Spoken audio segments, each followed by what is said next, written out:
फेफड़ों की संरचना यानी स्ट्रक्चर ऑफ लंग्स। लंग्स जो होता है श्वसन तंत्र में इस तरह से इसका स्ट्रक्चर ये दिखाया गया है।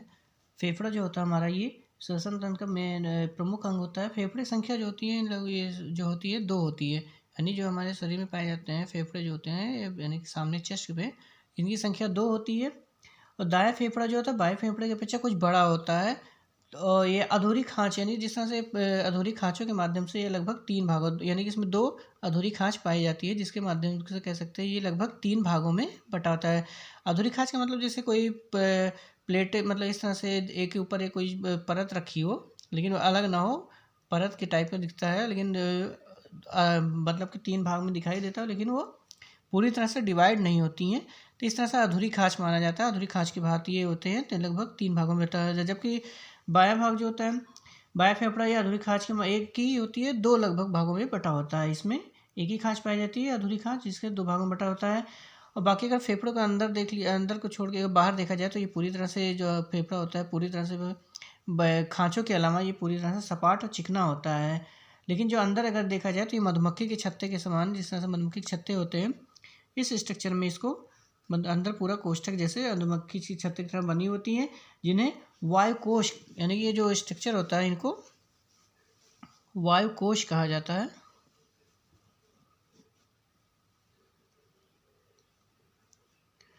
वायुकोश वायुकोशों की तरह से होता है या इनको एल्वियोलाई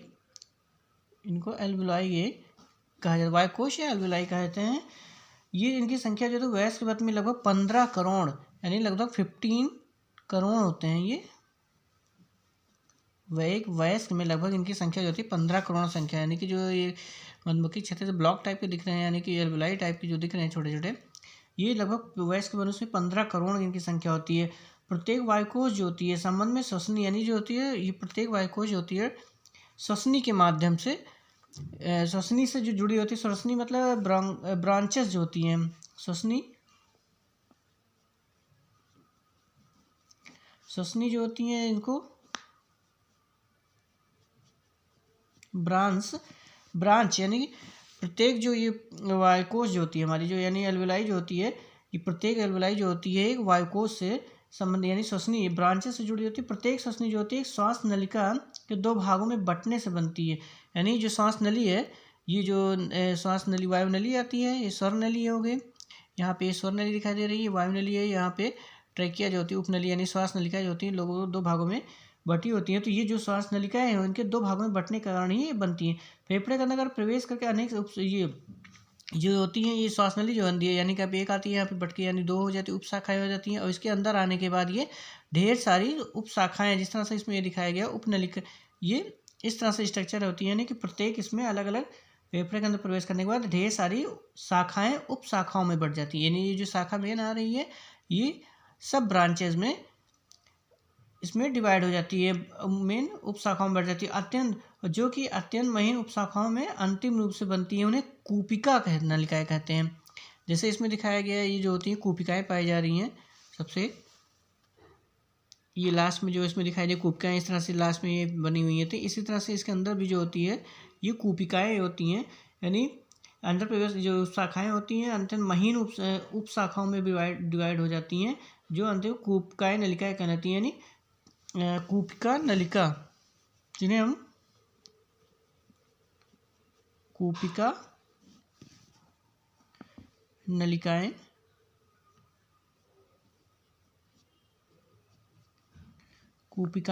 या एल्वियोलाई ब्रांचेस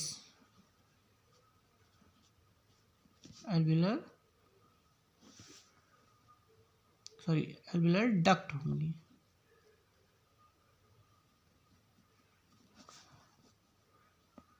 एल्वियोलर डक्ट यानी कूपिका नलिकाएं एल्वियोलर डक्ट बन जाती हैं, मतलब ये पाई जाती कहलाती हैं। प्रत्येक कूपिका नलिका जैसे होती हैं सिरे पे अंगूर के गुच्छे की तरह से वायुकोश से जुड़ी रहती हैं। जैसे अंगूर के गुच्छे होते हैं इस तरह से नलिकाएं पाई जाती हैं कूपिकाएं, जो इसमें ये स्ट्रक्चर दिखाया गया जैसे कूपिका ये पूरी गुच्छे की तरह से अंगूर जैसे उसमें तो है ये जितनी भी मतलब कि एक प्रत्येक कूपिका नलिका जो होती है सिरे पर अंगूर की जैसे कूपिका नलिकाएं बनी हुई दिखाई दे रही हैं। कूपिकाएं ये नलिकाएं टाइप की पाई जा रही हैं, तो यहाँ पे इसमें गुच्छे की तरह से ये जुड़ी होती हैं। यानी अंगूर गुच्छे की तरह से इनके वाइकोस जुड़ जाते हैं, यानी कि जो होते हैं। फिर वाइकोस जो होते हैं, जो एल्वुलस वाइकोस जो होंगे,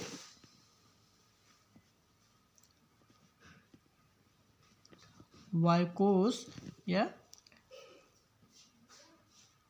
एल्विलोस यानी एल्वुलस जो होते हैं, ये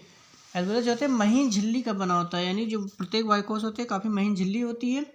और इसको बनाने वाली जो कोशिकाएं होती चपटी होती हैं, यानी कि जो इस तरह से जो ये कोशिकाएं दिखाई दे रही हैं, ये जो होती है काफ़ी चपटी होती है, यानी महीन झिल्ली की बनी होती परत होती है, और इसकी जो होती है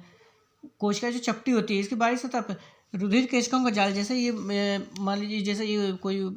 ये बन गया, तो इस पर जो होती है पूरी जाल टाइप की, इस तरह से पूरा जाल जैसा स्ट्रक्चर जो होता है पूरा बिछा होता है, यानी जो कुपके नलिकाएँ होती हैं, कुपके पाए जाएंगे, इसके ऊपर पूरा जाल आके इस तरह से स्ट्रक्चर पूरा बना के इस तरह से पूरी जाल जैसा स्ट्रक्चर, यानी कि उसकी कवरिंग कर लेती है पूरी तरह से रुधिर के उसका, यानी कि ब्लड कैपिलरीज की जो होती है जाल फैल जाता है। ये जाल जो होता है फुफ्फुस धमनी के अत्यधिक बटने के कारण, जो फुफ्फुस धमनी होती है अधिक शाखाओं में बटने के कारण से ही होती है। जिस तरह से इसमें देखिए ये दिखाया गया, ये कोशिकाएं रुधिर केशिकाएं जो होती हैं, ये इस तरह से स्ट्रक्चर आ रहा है, ये कोशिकाएं होती है इस तरह से इसके ऊपर कवरिंग करके पूरी तरह से जाल के रूप में स्ट्रक्चर बना लेती है, जो फुफ्फुस धमनी के विभिन्न ढेर सारी शाखाओं में बटने के कारण होता है। ये केशिकाएं जो होती है शरीर के ऑक्सीजन रहित, यानी इसमें जो होती है पूरी ब्लड, यानी अर्थात जो होती है ये ऑक्सीजन, जो ये ब्लड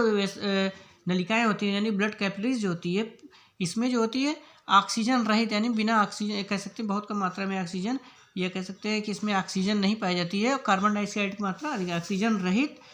ये यानी कि इसमें कार्बन डाइऑक्साइड की मात्रा बहुत ज़्यादा होती है। ये कार्बन डाइऑक्साइड मात्रा जो ऑक्साइड जो होती है वायुकोशों में, यानी कि जो ये वायुकोश पाए जा रहे हैं इसके अंदर वायु में विस्तृत कर दी, इसमें से होती है एंट्री कर दी जाती है, यानी कि जो नलिकाएँ पाई जा रही हैं ये इस तरह से, इसमें जो होती है वेसल्स जो रुधिर कोशिकाएं पाई जा रही हैं, ये इसमें से कार्बन डाइऑक्साइड लाके घुलित अवस्था में इन कोशिकाओं, यानी कि जो कह सकते हैं इन वायुकोश में मिला देती हैं, जो बाद में क्या होती हैं कोशिकाएं मिलकर एक फुफ्फुस सिरा बनाती है उसमें से, यानी कि फुफ्फुस सिरा बनाएंगे, और सिरा बनाने तो उसमें कार्बन डाइऑक्साइड की मात्रा जो होती है उसमें फिर वो बाहर की ओर निकाल दिए जाएंगे। तो इस तरह से इसमें स्ट्रक्चर जो दिखाया गया है। फिर जो होता है ये स्वरनली है, इसमें यहाँ पे वायुकोश जो होती है, इसकी के नीचे वायु नली है, दो भागों में ट्रैकिया जो होती है, उपनलिका है, और ये आपका लेफ्ट राइट यानी बनाया गया फिगर में जो होता है जस्ट अपोजिट होता है, यानी हमारे राइट साइड में लेफ्ट होता है, लेफ्ट वाले साइड में राइट वाला पार्ट होता है। तो लंग्स में इस तरह से स्ट्रक्चर जो होता है फेफड़ों की संरचना इसमें दिखाई गई है, जिनको मतलब कि ये संख्या में 2 होते हैं, और ये स्ट्रक्चर यानी मधुमक्खी के छत्ते जैसे कोष्ठक अंदर पूरे से बटा होता है, बाहर की ओर चिकना सपाट दिखाई देता है, जो अंदर इसमें छोटे छोटे होल वायुकोश पाए जाते हैं जिसे एल्वुलाई कहते हैं। इसी में से ही केशिकाओं का जाल बिछा होता है जिसमें ऑक्सीजन का लेन देन होता रहे, और इसमें घुलित अवस्था में फेफड़ों में होता है, जिससे हम रिस्पायरेशन प्रोसेस करते हैं।